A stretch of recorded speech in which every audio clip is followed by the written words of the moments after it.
نحمده ونصلي ونسلم على رسوله الكريم اما بعد فاعوذ باللہ من الشیطان الرجیم بسم اللہ الرحمن الرحیم رب اشرح لي صدری ويسر لي امری واحلل عقدۃ من لسانی یفقهوا قولی اللهم فقهنا في الدین وعلمنا التأویل آمین یا رب العالمین۔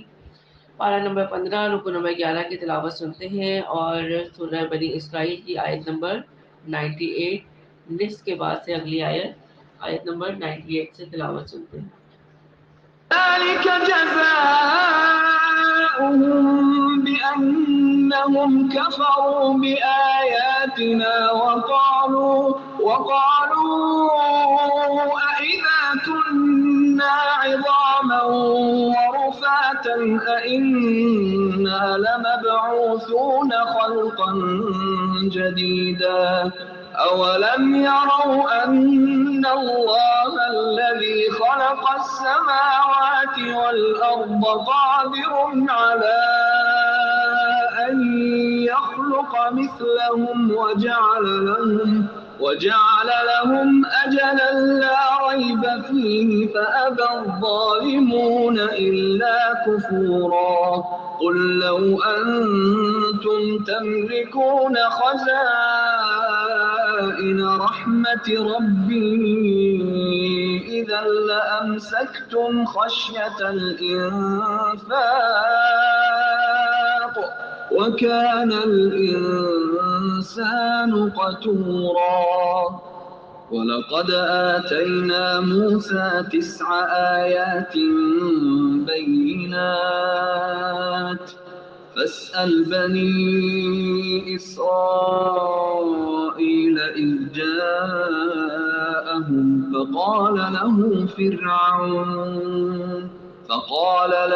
فرعون إني لأظنك يا موسى مسحورا قال لقد علمت ما أنزل هؤلاء إلا رب السماوات والأرض بصائر وإني لأظنك يا فرعون مثبورا فأراد أن يستفزهم من الأرض فأغرقناه ومن معه جميعا وقلنا من بعده لبني إسرائيل اسكنوا الأرض فإذا جاء وعد الآخرة جئنا بكم لفيفا وبالحق أنزلناه وبالحق نزل وما أرسلناك إلا مبشرا ونذيرا وقرآنا فرقناه لتقرأه على الناس على مكث ونزلناه تنزيلا قل آمنوا به أو لا تؤمنوا إن الذين أوتوا العلم من قبله إذا يتلى عليهم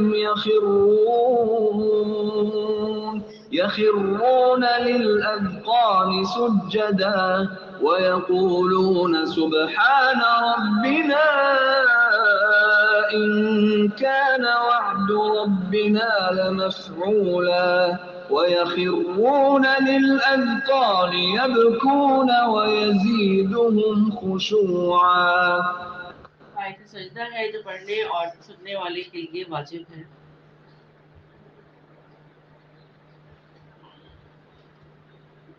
قل ادعوا الله أو ادعوا الرحمن أيما تدعوا فله الأسماء الحسنى ولا تجهر بصلاتك ولا تخافت بها وابتغ بين ذلك سبيلا وقل الحمد لله الذي لم يتخذ ولدا ولم يكن له شريك في الملك ولم يكن له ولي من الذل ولم يكن له ولي من الذل وكبره تكبيرا۔ یہ سب ہماری آیتوں سے کفر کرنے اور یہ بات کہنے کا بدلہ ہے کہ کیا جب ہم ہڈیاں اور ریزے ہو جائیں گے پھر ہم نئی پیدائش میں اٹھا کر لیے جائیں گے؟ کیا انہوں نے اس بات پر نظر نہیں کی کہ جس اللہ نے آسمان و زمین کو پیدا کیا ہے وہ ان جیسوں کی پیدائش پر پورا قادر ہے؟ اسی نے ان کے لیے ایک ایسا وقت مقرر کر رکھا ہے جو شک و شبہ سے یکسر خالی ہے، لیکن ظالم لوگ انکار کیے بغیر رہتے ہی نہیں۔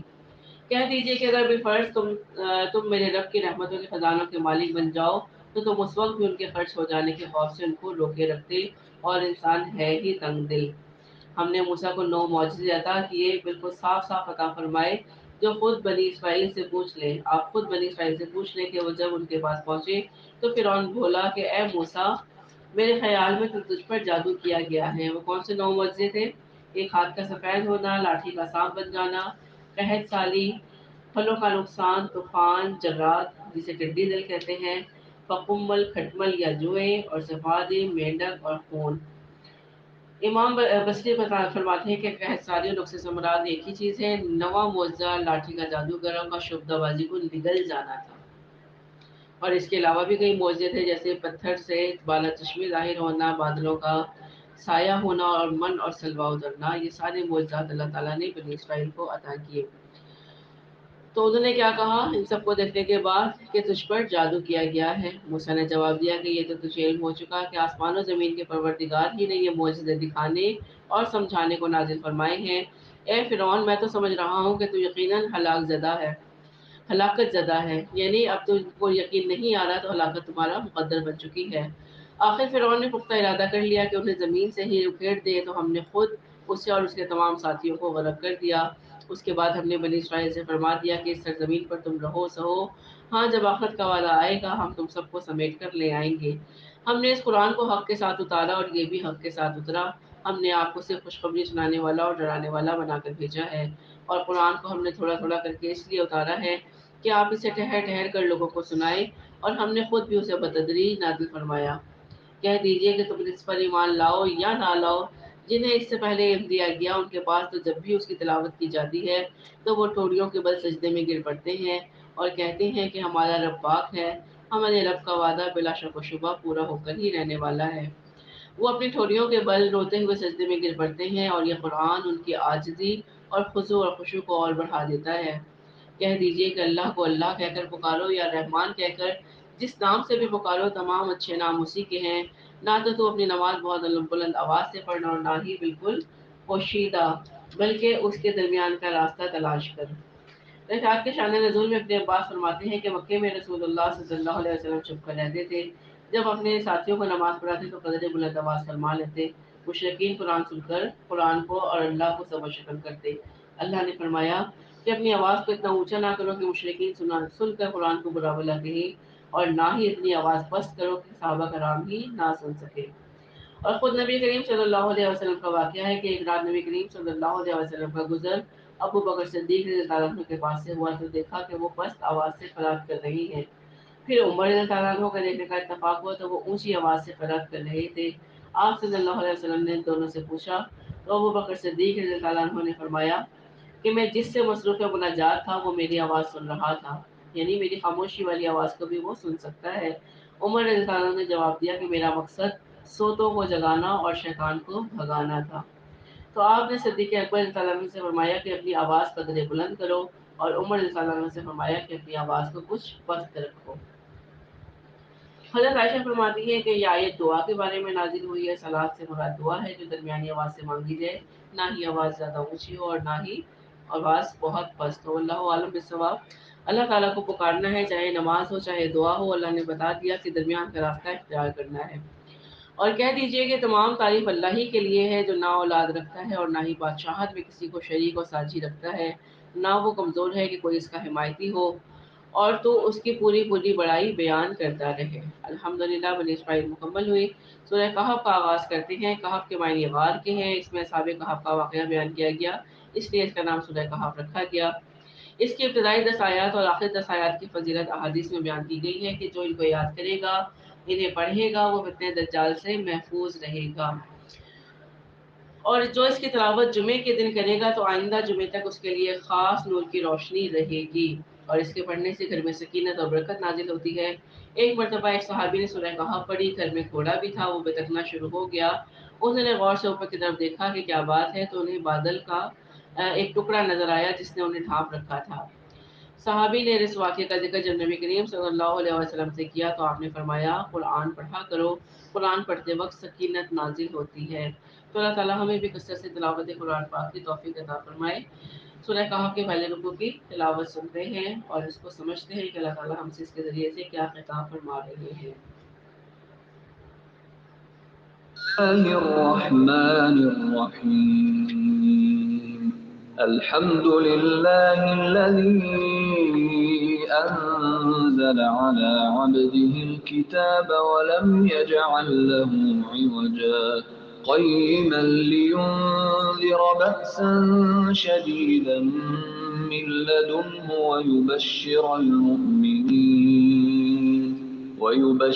المؤمنين الذين يعملون الصالحات أن لهم أجرا حسنا ماكثين فيه أبدا وينذر الذين قالوا اتخذ الله ولدا ما لهم به من علم ولا لآبائهم كبرت كلمة تخرج من أفواههم إن يقولون إلا كذبا فلعلك باخع نفسك على آثارهم إن لم يؤمنوا بهذا الحديث أسفا إنا جعلنا ما على الأرض زينة لها لنبلوهم أيهم أحسن عملا وإنا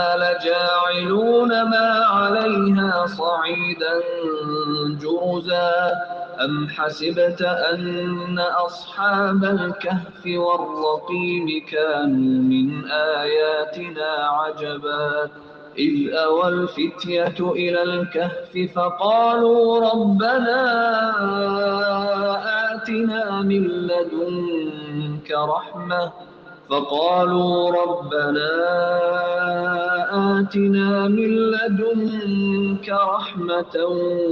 وهيئ لنا من أمرنا رشدا فضربنا على آذانهم في الكهف سنين عددا ثم بعثناهم لنعلم أي الحزبين أحصى لما لبثوا أمدا۔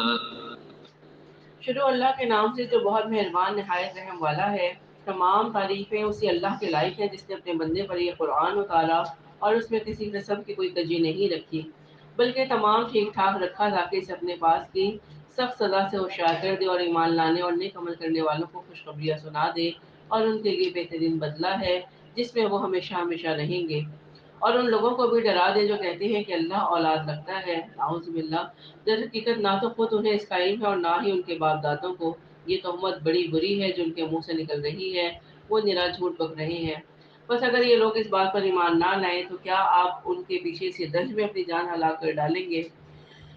روئے زمین پر جو کچھ ہے ہم نے اسے زمین کی رونق کا باعث بنایا تاکہ ہم انہیں آزما لیں کہ ان میں سے کون نیک اعمال والا ہے۔ اس پر جو کچھ ہے ہم اسے ضرور ایک ہموار صاف میدان کر ڈالنے والے ہیں۔ زمین پر جتنے بھی پہاڑ ہیں، نباتات ہیں، درخت ہیں، ٹیلے ہیں، اللہ تعالیٰ ان سب کو قیامت کے بعد کوٹ کر برابر کر دے گا۔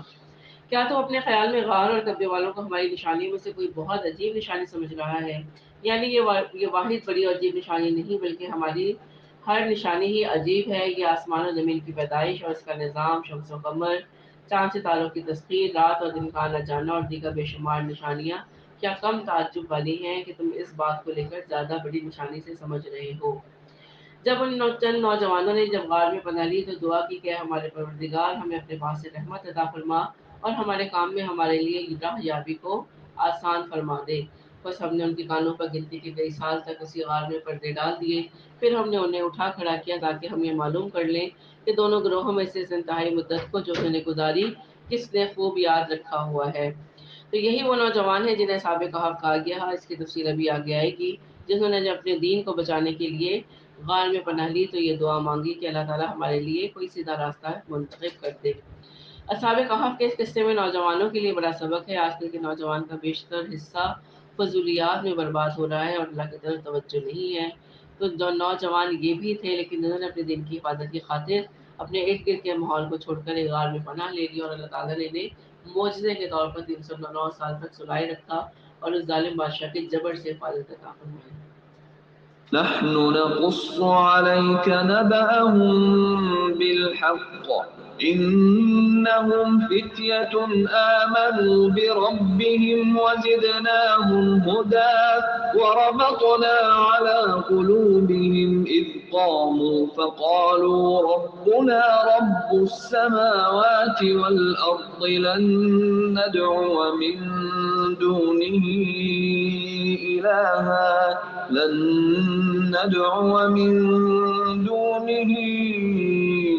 إلها لقد قلنا إذا شططا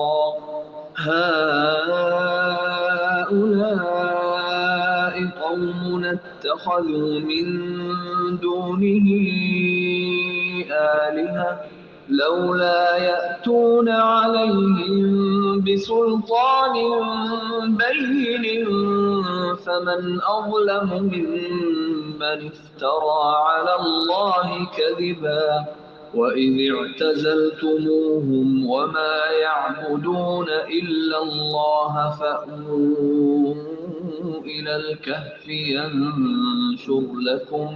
ينشر لكم ربكم من رحمته ويهيئ لكم من أمركم مرفقا وترى الشمس إذا طلعت تزاور عن كهفهم ذات اليمين وإذا غربت تقرضهم ذات الشمال وهم في فجوة منه ذلك من آيات الله من يهد الله فهو المهتد ومن يضلل فلن تجد له وليا مرشدا۔ اور ہم ان کا صحیح واقعہ آپ کے سامنے بیان فرما رہے ہیں۔ یہ چند نوجوان اپنے رب پر ایمان لائے تھے اور ہم نے ان کی ہدایت میں ترقی دی تھی۔ ہم نے ان کے دل مضبوط کر دیے تھے جب وہ راہ حق پہ اٹھ کھڑے ہوئے اور کہنے لگے کہ ہمارا پروردگار تو وہی ہے جو آسمانوں اور زمین کا پروردگار ہے، ناممکن ہے کہ ہم اس کے سوا کسی اور معبود کو پکاریں، اگر ایسا کیا تو ہم نے نہایت ہی غلط بات کہی۔ یہ ہے ہماری قوم جس نے اس کے سوا اور معبود بنا رکھے ہیں، ان کی عبادت پہ یہ کوئی صاف دلیل کیوں نہیں پیش کرتے؟ اللہ پر جھوٹ افترا باندھنے والے سے زیادہ ظالم کون ہے؟ جبکہ تم ان سے اور اللہ کے سوا ان کے اور معبودوں سے کنارہ کش ہو گئے تو اب تم کسی غار میں جا بیٹھو، تمہارا رب تم پر اپنی رحمت پھیلا دے گا اور تمہارے لیے تمہارے کام میں سہولت مہیا کر دے گا۔ تو کیا مطلب کہ کیسے ہی حالات نامناسب حالات ہوں، انسان جب اللہ کے ساتھ تعلق جوڑ لے تو اللہ تعالیٰ بدترین حالات میں بھی اپنی رحمت اپنے ایمان والے بندوں پر پھیلا دیتا ہے اور ان کی زندگی میں آسانیاں پیدا فرماتا ہے۔ آپ دیکھیں گے کہ آفتاب بوقت طلوع ان کے غار سے دائیں جانب کو چھپ کر نکل جاتا ہے اور بوقت غروب ان کے بائیں جانب سے کترا کر نکل جاتا ہے اور وہ اس غار کی کشادہ جگہ میں ہے۔ یہ اللہ کی نشانیوں میں سے ہے۔ اللہ جس کی رہبری فرمائے وہ راہ راست پر ہے اور جسے وہ گمراہ کر دے ناممکن ہے کہ آپ اس کا کوئی اور کارساز یا رہنما پا سکیں۔ تحسبهم أيقاظا وهم رقود ونقلبهم ذات اليمين وذات الشمال وكلبهم باسط ذراعيه بالوصيد لو اطلعت عليهم لوليت منهم فرارا ولملئت منهم رعبا وكذلك بعثناهم ليتساءلوا بينهم قال قائل منهم كم لبثتم قالوا لبثنا يوما أو بعض يوم قالوا ربكم أعلم بما لبثتم فابعثوا أحدكم بورقكم هذه إلى المدينة فلينظر أيها أزكى طعاما فليأتكم برزق منه وليتلطف ولا يشعرن بكم أحدا إنهم إن يظهروا عليكم يرجموكم أو يعيدوكم في ملتهم ولن تفلحوا إذا أبدا وكذلك أعثرنا عليهم ليعلموا أن وعد الله حق وأن الساعة لا ريب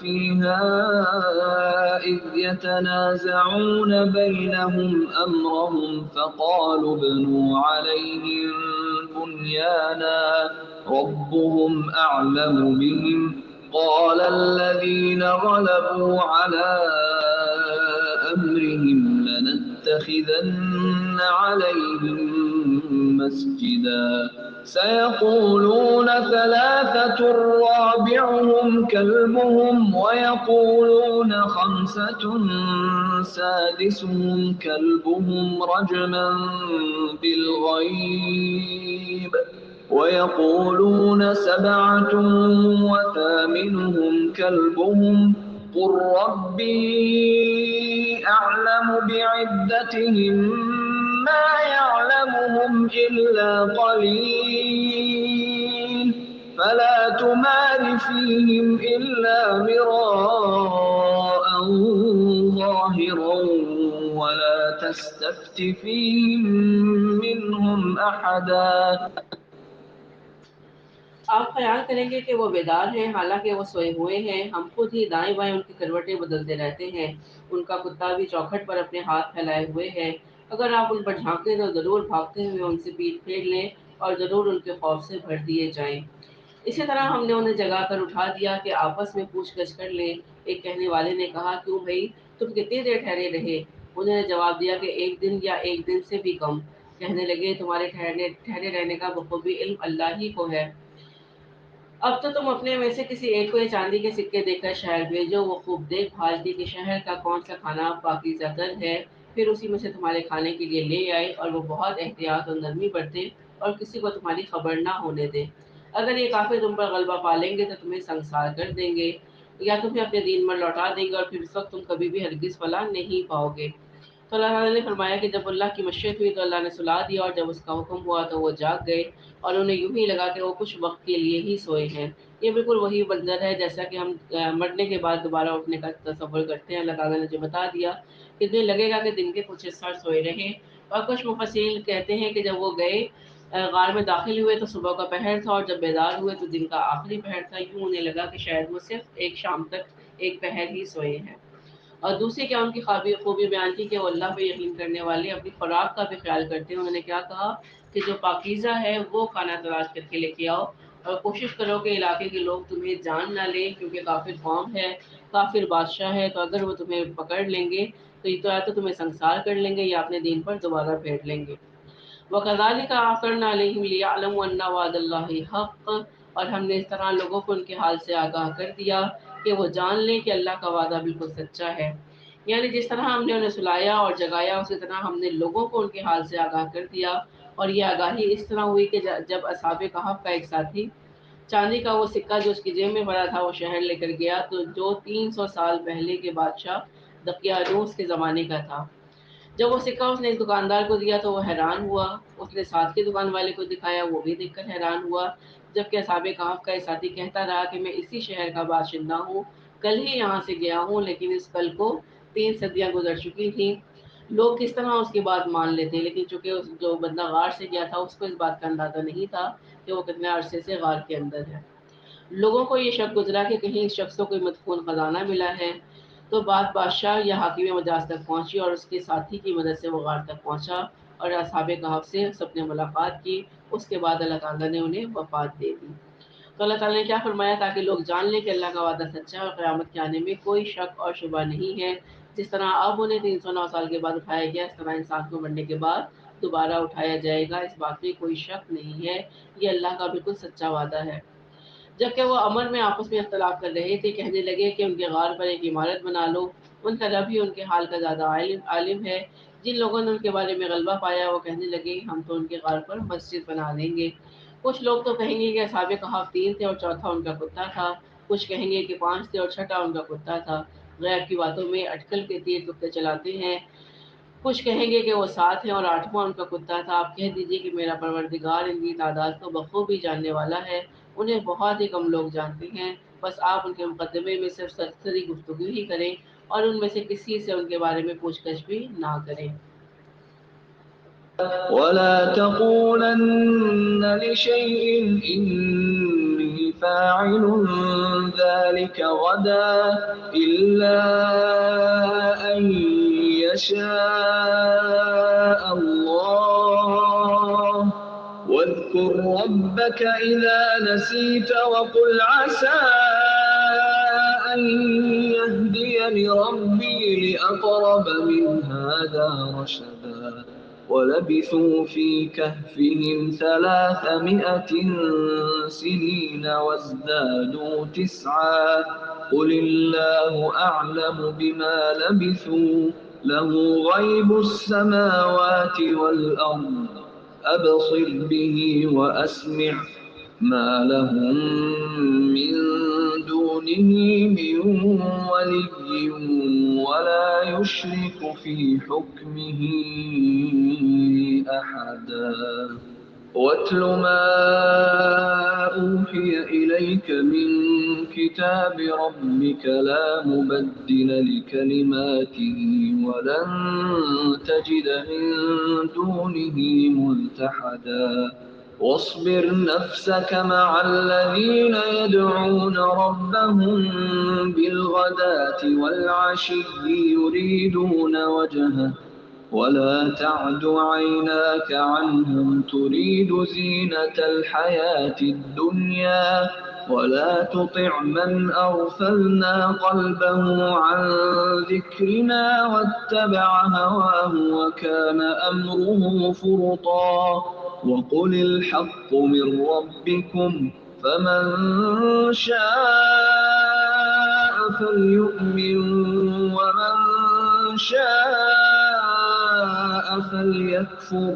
إنا أعتدنا للظالمين نارا أحاط بهم سرادقها وإن يستغيثوا يغاثوا بماء كالمهل يشوي الوجوه بئس الشراب وساءت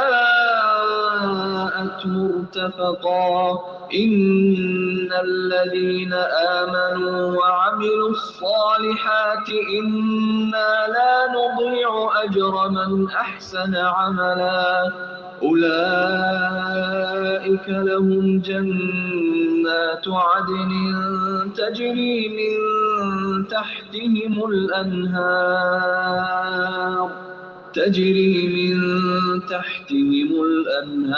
يحلون فيها من أساور من ذهب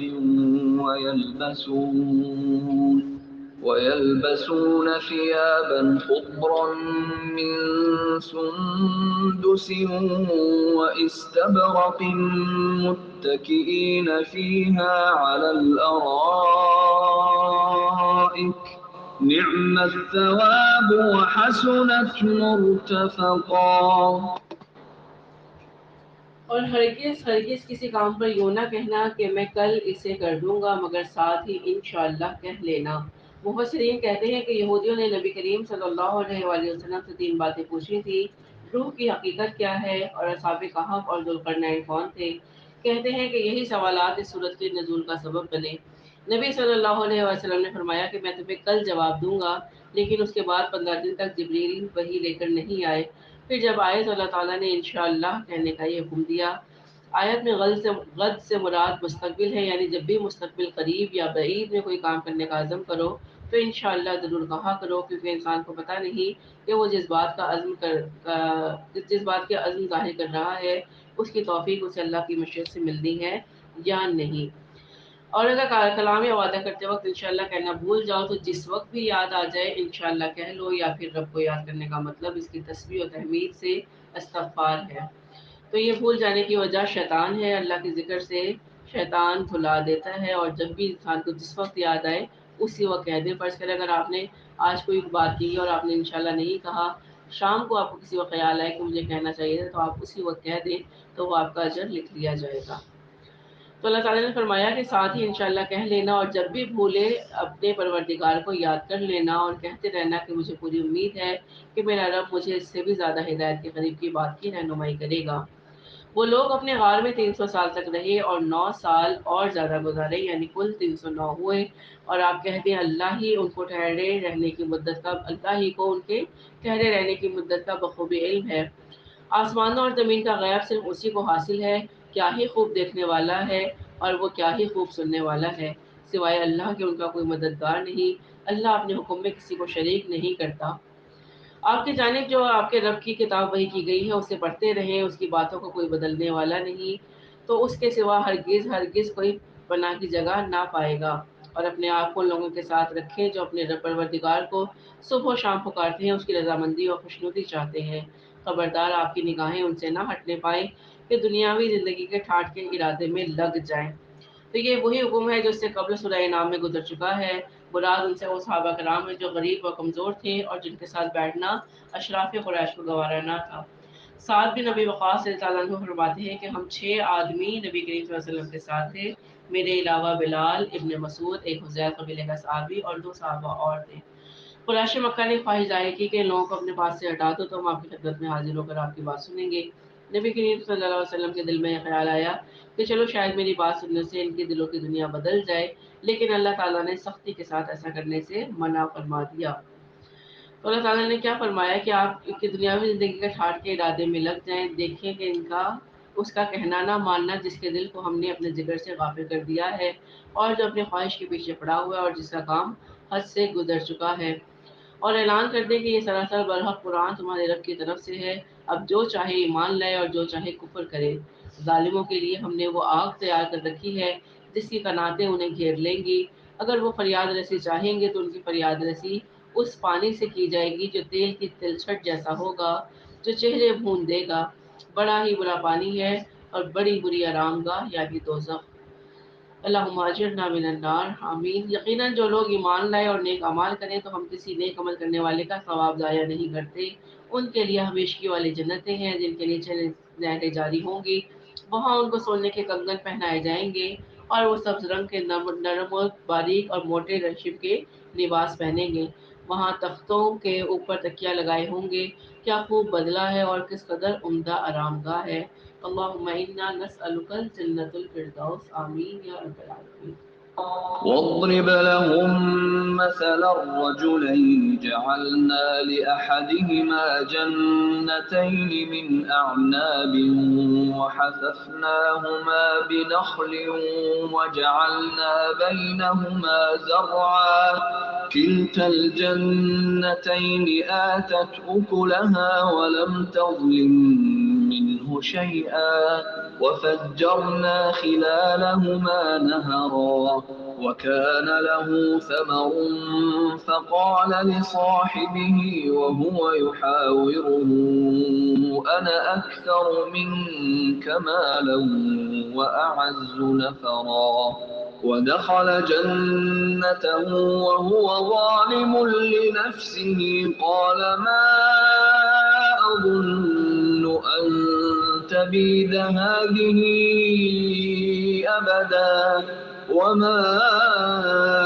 أظن الساعة قائمة ولئن رددت إلى ربي لأجدن خيرا منها منقلبا قال له صاحبه وهو يحاوره أكفرت بالذي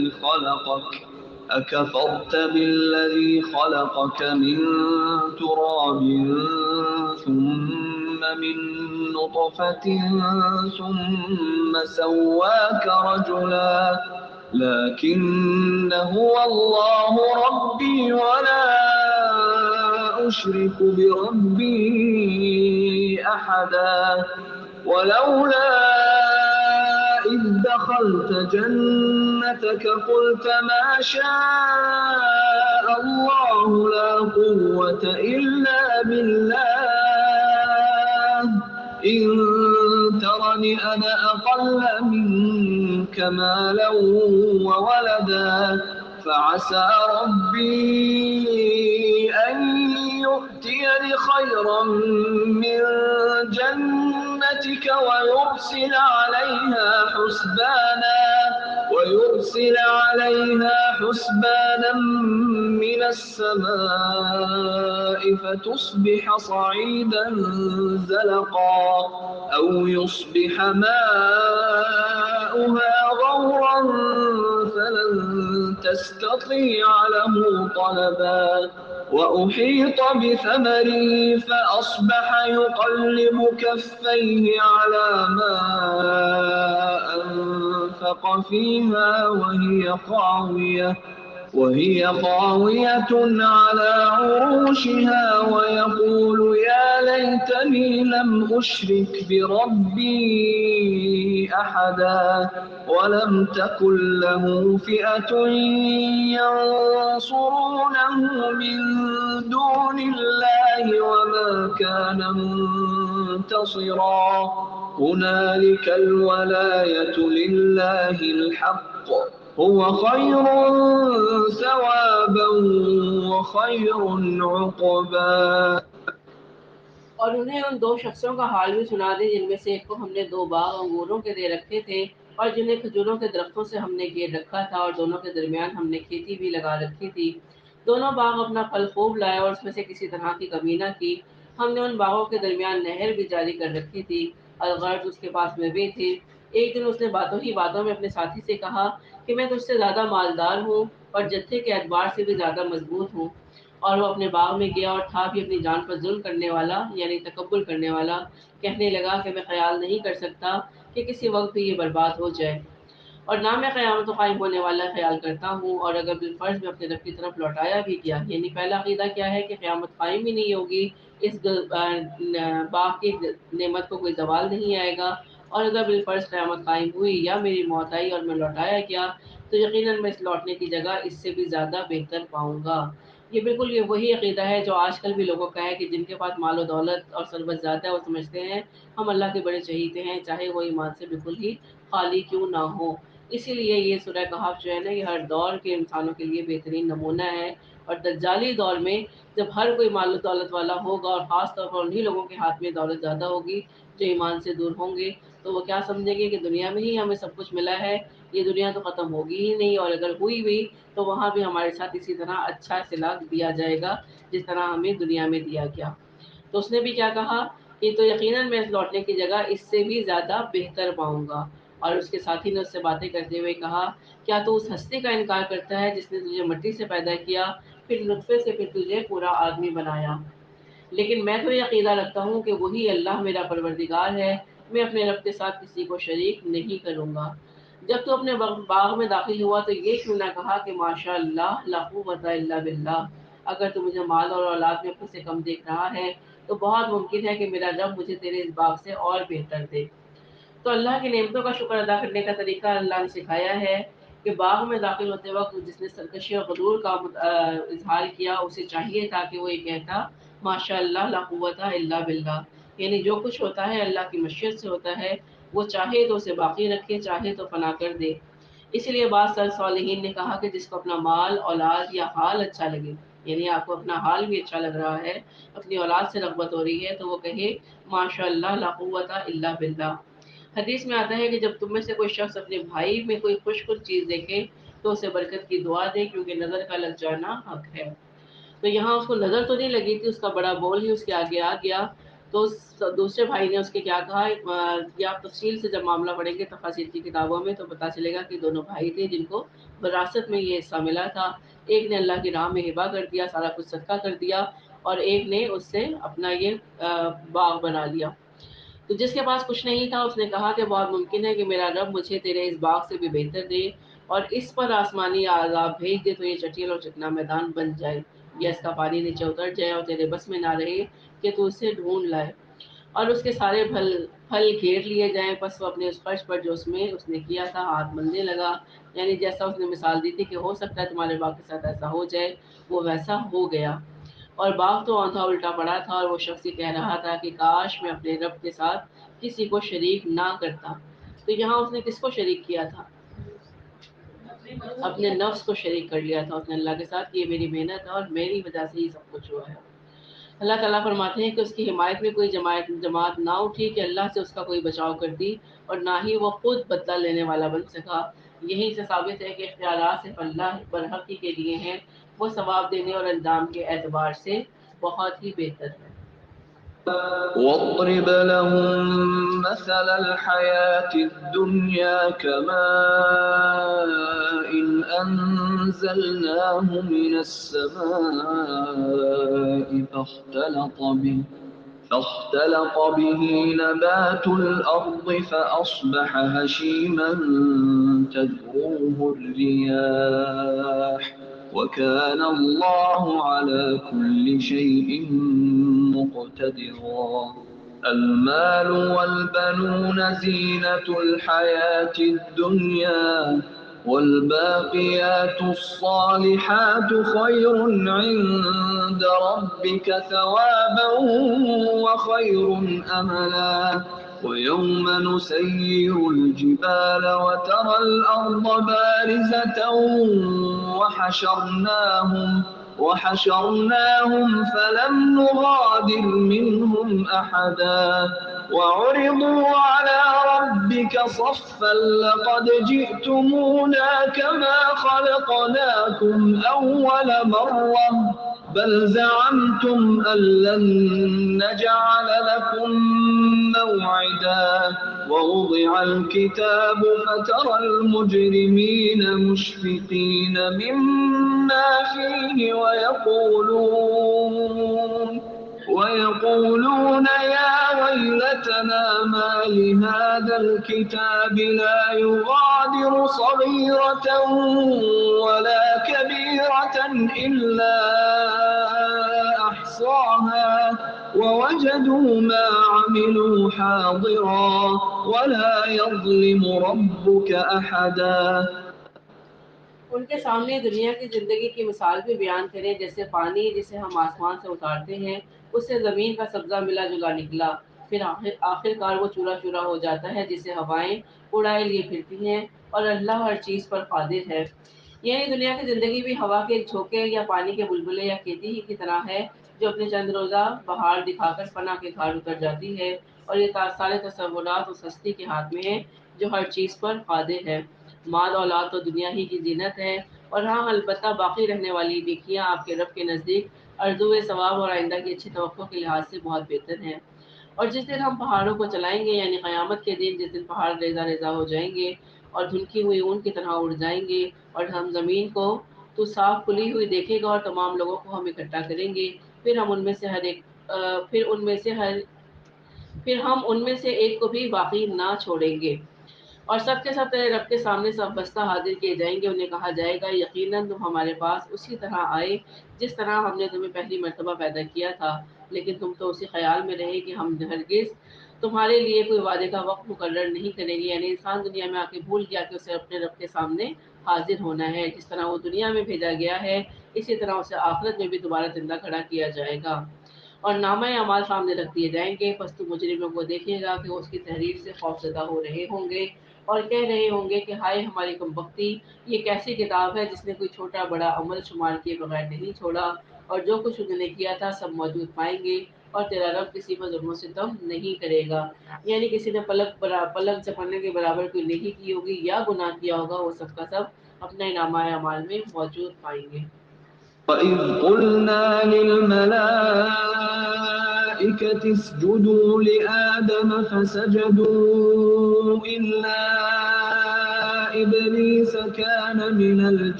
إبليس كان من الجن ففسق عن أمر ربه أفتتخذونه وذريته أولياء من دوني وهم لكم عدو بئس للظالمين بدلا ما أشهدتهم خلق السماوات والأرض ولا خلق أنفسهم وما كنت متخذ المضلين عضدا ويوم يقول نادوا شركائي الذين زعمتم فدعوهم فلم يستجيبوا لهم وجعلنا بينهم موبقا ورأى المجرمون النار فظنوا أنهم مواقعوها ولم يجدوا عنها مصرفا ولقد صرفنا في هذا القرآن للناس من كل مثل وكان الإنسان أكثر شيء جدلا وما منع الناس أن يؤمنوا إذ جاءهم الهدى ويستغفروا ربهم إلا أن تأتيهم سنة الأولين أو يأتيهم العذاب قبلا وما نرسل المرسلين إلا مبشرين ومنذرين ويجادل الذين كفروا بالباطل ليدحضوا به الحق واتخذوا آياتي وما أنذروا هزوا ومن أظلم ممن ذكر بآيات ربه فأعرض عنها ونسي ما قدمت يداه إنا جعلنا على قلوبهم أكنة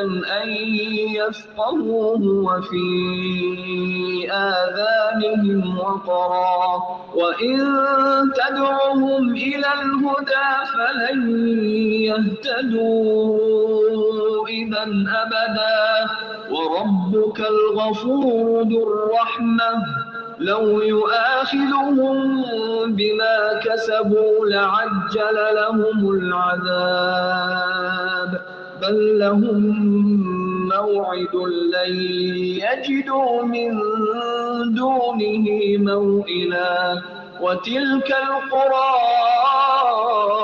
أهلكناهم لما ظلموا وجعلنا لمهلكهم موعدا اور جب ہم نے فرشتوں کو حکم دیا کہ تم آدم کو سجدہ کرو تو ابلیس کے سوا سب نے سجدہ کیا وہ جنوں میں سے تھا اس نے اپنے پروردگار کی نافرمانی کی کیا پھر بھی تم اسے اور اس کی اولاد کو مجھے چھوڑ کر اپنا دوست بنا رہے ہو حالانکہ وہ تم سب کے دشمن ہیں ایسے ظالموں کا کیا ہی برا بدلہ ہے میں نے انہیں آسمانوں اور زمین کی پیدائش کے وقت موجود نہیں رکھا تھا اور نہ خود ان کی اپنی پیدائش میں اور میں گمراہ کرنے والوں کو اپنا زور بازو بنانے والا بھی نہیں یعنی آسمان اور زمین کی پیدائش اور اس کی تدبیر میں بلکہ خود ان شیاطین کی پیدائش میں بھی میں نے ان سے یا ان میں سے کسی ایک سے کوئی مدد حاصل نہیں کی یہ تو اس وقت بھی موجود نہیں تھے پھر تم اس شیطان اور اس کی ذریت کی پوجا یا ان کی اطاعت کیوں کرتے ہو اور میری عبادت اور اطاعت تمہیں کیوں گریز کرتی ہے جبکہ یہ مخلوق ہے اور میں ان سب کا خالق ہوں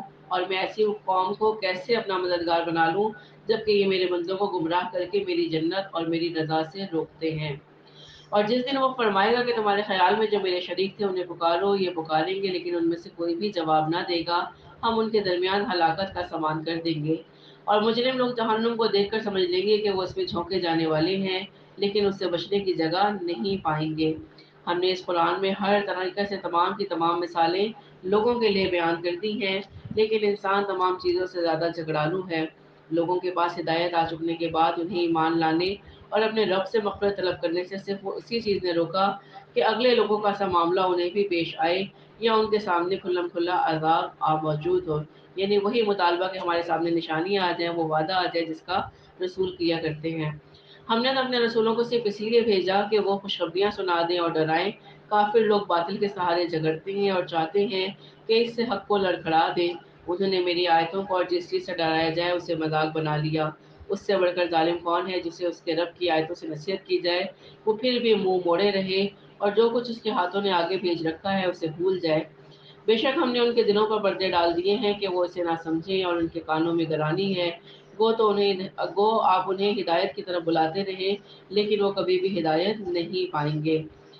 یعنی ان کے دلوں پر ایسے پردے ہیں اور ان کے کانوں پر ایسے بوجھ ہیں جس سے قرآن کا سمجھنا، سننا اور ہدایت قبول کرنا ان کے لیے ناممکن ہو گیا ہے۔ تو اگر آج کسی کا دل قرآن میں نہیں لگتا ہے یا وہ اس سے ہدایت حاصل نہیں کر رہا تو وہ ایک لمحے کے لیے سوچے کہ کہیں اس کے بھی آنکھ، کان اور دل غلافوں میں تو نہیں آ گئے۔ آپ کا پروردگار بہت ہی بخشش والا اور مہربانی والا ہے، اور اگر ان کے اعمال کی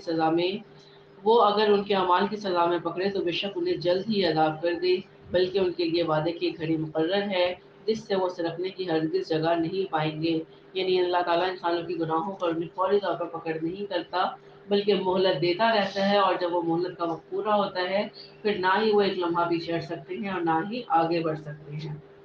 یہ ہیں وہ بستیاں جنہیں ہم نے ان کے مظالم کی بنا پر غارت کر دیا اور ان کی تباہی کی بھی ہم نے ایک میعاد مقرر کر رکھی تھی۔ وَإِذْ قَالَ مُوسَى لِفَتَاهُ لَا أَبْرَحُ حَتَّى أَبْلُغَ مَجْمَعَ الْبَحْرَيْنِ أَوْ أَمْضِيَ حُقُبًا فَلَمَّا بَلَغَا مَجْمَعَ بَيْنِهِمَا نَسِيَا حُوتَهُمَا فَاتَّخَذَ سَبِيلَهُ فِي الْبَحْرِ سَرَبًا فلما جاوزا قال لفتاه آتنا غداءنا لقد لقينا من سفرنا هذا نصبا قال أرأيت إذ أوينا إلى الصخرة فإني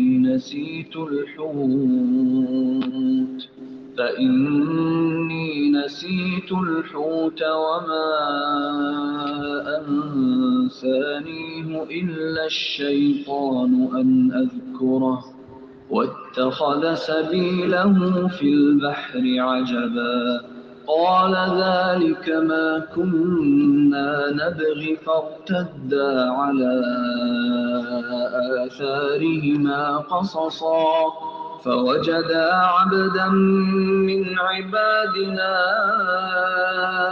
آتيناه رحمة من عندنا وعلمناه من لدنا علما قال له موسى هل أتبعك على أن تعلمني مما علمت رشدا قال إنك لن تستطيع معي صبرا وكيف تصبر على ما لم تحط به خبرا قال ستجدني إن شاء الله صابرا ولا أعصي لك أمرا قال فإن اتبعتني فلا تسألني عن شيء حتى أحدث لك منه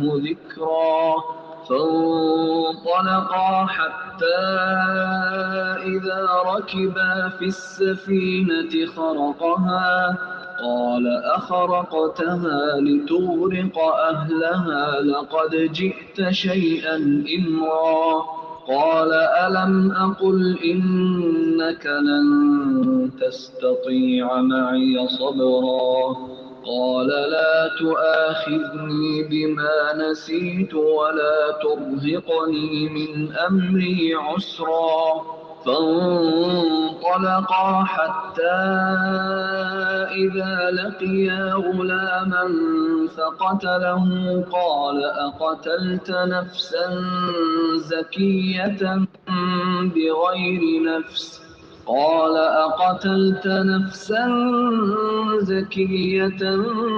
بغير نفس لقد جئت شيئا نكرا. اور جب موسیٰ نے اپنے نوجوان سے کہا کہ میں تو چلتا ہی رہوں گا یہاں تک کہ دو دریاؤں کے سنگم پر پہنچوں یا پھر میں عرصہ دراز تک چلتا رہوں گا. کتنا چلتا رہوں گا؟ حقبہ کے ایک معنی 70 یا 80 سال ہیں اور دوسرے معنی غیر معین مدت کے لیے. یہاں دوسری معنی مراد ہے یعنی جب تک میں دو سمندروں کے ملنے کی جگہ نہیں پہنچ جاؤں گا چلتا رہوں گا اور سفر جاری رکھوں گا چاہے کتنا بھی عرصہ لگ جائے. موسیٰ علیہ السلام کو سفر کی ضرورت اس لیے پیش آئی کہ ایک موقع پر ان سے ایک آدمی نے پوچھا کہ لوگوں میں سب سے بڑا عالم کون ہے؟ موسیٰ علیہ السلام نے جواب دیا کہ میں ہوں. اللہ تعالیٰ کو ان کا یہ جملہ پسند نہیں آیا اس لیے کہ انہوں نے اس کا علم اللہ کی طرف سپورٹ نہیں کیا اور وحی کے ذریعے سے انہیں مطلع کیا کہ ہمارا ایک بندہ ہے تو تجھ سے بھی بڑا عالم ہے. موسیٰ علیہ السلام نے پوچھا کہ یا اللہ اس سے ملاقات کس طرح ہو سکتی ہے؟ اللہ نے فرمایا جہاں دونوں سمندر ملتے ہیں وہی ہمارا وہ بندہ بھی ہوگا. نیز فرمایا کہ مچھلی ساتھ لے جاؤ جہاں تمہاری مچھلی ٹوکری سے نکل کر غائب ہو جائے تو سمجھ لینا کہ یہی وہ مقام ہے. تو جب وہ دونوں دریا کے سنگم پر پہنچے تو وہاں اپنی مچھلی بھول گئے جس نے دریا میں سرنگ جیسا اپنا راستہ بنا لیا. جب وہ دونوں وہاں سے آگے بڑھے تو موسیٰ نے اپنے نوجوان سے کہا کہ ہمارا ناشتہ لاؤ ہمیں تو اپنے اس سفر سے سخت تکلیف اٹھانی پڑی. اس نے جواب دیا کہ کیا آپ نے نہیں دیکھا کہ جب ہم پتھر سے ڈیگ لگا کر آرام کر رہے تھے وہیں میں مچھلی بھول گیا تھا. دراصل شیطان ہی نے مجھے بلا دیا کہ میں آپ سے ذکر کروں. اس مچھلی نے ایک انوکھے طور پر دریا میں اپنا راستہ بنا دیا. یعنی وہ مچھلی زندہ ہو کر سمندر میں چلی گئی اس لیے کہ اللہ تعالیٰ نے سمندر میں سرنگ کی طرح راستہ بنا دیا. یوشع علیہ السلام نے مچھلی کو سمندر میں جاتے اور راستہ بنتے ہوئے دیکھا لیکن موسیٰ علیہ السلام کو بتانا بھول گئے. حتیٰ کہ آرام کر کے وہاں سے پھر سفر شروع کر دیا. اس دن اور اس کے بعد رات سفر کر دیا یعنی دن اور رات گزر گئے. اس کے بعد آپ کو اگلے دن یاد آیا جب موسیٰ علیہ السلام نے ان سے کھانا مانگا کہ اس سفر سے ہمیں تھکاوٹ محسوس ہو رہی ہے ناشتہ لے اور ناشتہ کر لیں. تو یوشع بن نون نے کہا کہ مچھلی تو جہاں ہم نے پتھر سے ٹیک لگا کر آرام کیا تھا وہاں سے زندہ ہو کر سمندر میں چلی گئی اور وہاں عجب طریقے سے اس نے اپنا راستہ بنایا جس کا تذکرہ کرنا میں آپ سے بھول گیا اور ایسا شیطان نے کیا کہ اس نے مجھے بلا دیا. موسیٰ نے کہا یہی تھا وہ مقام جس کی تلاش میں ہم تھے یعنی جہاں وہ مچھلی نکلی ہے یہی وہ جگہ تھی جہاں ہمیں وہ بندہ ملنا تھا. چنانچہ وہیں سے اپنے قدموں کے نشان دیکھتے دیکھتے واپس لوٹے. وہاں انہوں نے ہمارے بندوں میں سے ایک بندے کو پایا اور وہ بندے کون تھے؟ یہ حضرت خضر علیہ السلام تھے. احادیث میں صراحت ہے کہ خضر کے معنی ہیں سرسبز اور شاداب. یہ ایک مرتبہ سفید زمین پر بیٹھے تو وہ حصہ زمین ان کے نیچے سے سرسبز ہو کر لہرانے لگا. اسی وجہ سے ان کا نام خضر پڑ گیا. یہ صحیح بخاری کی حدیث ہے 3402 نمبر پر. تو وہاں پہ انہوں نے اللہ کے ایک بندے کو پایا جس سے اللہ تعالیٰ نے اپنے پاس سے خاص رحمت عطا فرما رکھی تھی اور اپنے پاس سے خاص علم سکھا رکھا تھا. تو یہ علم نبوت کے علاوہ ایک علم تھا جسے تکوینی امور کا علم ہے جسے اللہ تعالیٰ نے صرف حضرت خضر علیہ السلام کو نوازا تھا. حضرت موسیٰ علیہ السلام کے پاس وہ علم نہیں تھا. اس سے موسیٰ نے کہا کہ میں آپ کی تابعداری کروں کہ آپ مجھے وہ نیک علم سکھا دیں جو آپ کو سکھایا گیا ہے. انہوں نے کہا آپ میرے ساتھ ہرگز صبر نہیں کر سکتے اور جس چیز کی حقیقت کا آپ کو علم ہی نہ ہو اس پہ آپ صبر کر بھی نہیں سکتے. اور یہ حقیقت ہے جو چیز سمجھ میں نہ آئے انسان اس کو پوچھنے پر مجبور ہو جاتا ہے. موسیٰ نے جواب دیا کہ انشاءاللہ آپ مجھے صبر کرنے والا پائیں گے اور میں کسی بات میں بھی آپ کی نافرمانی نہیں کروں گا. انہوں نے کہا اچھا اگر آپ میرے ساتھ چلتے رہنے پر مصر ہیں اصرار کرتے ہیں تو یاد رہے کسی چیز کی نسبت مجھ سے سوال نہ کرنا جب تک کہ میں خود اس کا کوئی جواب نہ دے دوں. پھر وہ دونوں چلے یہاں تک کہ وہ ایک کشتی میں سوار ہوئے. خضر علیہ السلام نے اس کے تختے توڑ دیے. موسیٰ نے کہا کیا آپ اسے توڑ رہے ہیں کہ کشتی والوں کو ڈبو دیں؟ یہ تو آپ نے بڑی خطرناک بات کر دی. خضر علیہ السلام نے جواب دیا کہ میں نے تو پہلے ہی تم سے کہہ دیا تھا کہ تم میرے ساتھ ہرگز صبر نہیں کر سکو گے. موسیٰ علیہ السلام نے جواب دیا کہ میری بھول پر مجھے پکڑ نہ کیجیے اور مجھے میرے کام میں تنگی میں نہ ڈالیے یعنی جو میں علم سیکھنے آیا ہوں میرے لیے راہ ہموار کرے تاکہ میں سیکھ لوں. پھر دونوں چلے یہاں تک کہ وہ ایک لڑکے کو ملے. خضر نے اسے مار ڈالا. موسیٰ علیہ السلام نے کہا کیا آپ نے ایک بے گناہ کی جان لے لی وہ بھی کسی کے خون کے بدلے میں نہیں یعنی حق پہ جان لے دی قصاص نہیں تھا. یہ تو آپ نے بڑی ہی بےجا اور ناپسندیدہ حرکت کی۔ تو آگے ان کو کیا جواب ملا یہ انشاءاللہ تعالیٰ ہم کل کی کلاس میں سیکھیں گے۔ اللہ تعالیٰ ہمیں اس قرآن کو پڑھنے سمجھنے اس پہ عمل کرنے کی توفیق عطا فرمائے، آمین یا رب العالمین۔ وآخر دعوانا الحمدللہ رب العالمین۔ سبحان ربک رب العزت عما یصفون وسلام علی المرسلین والحمد للہ رب العالمین۔ ربنا تقبل منا انک انت السمیع العلیم وتب علینا انک انت التواب الرحیم، آمین یا رب العالمین۔ السلام علیکم ورحمۃ اللہ وبرکاتہ۔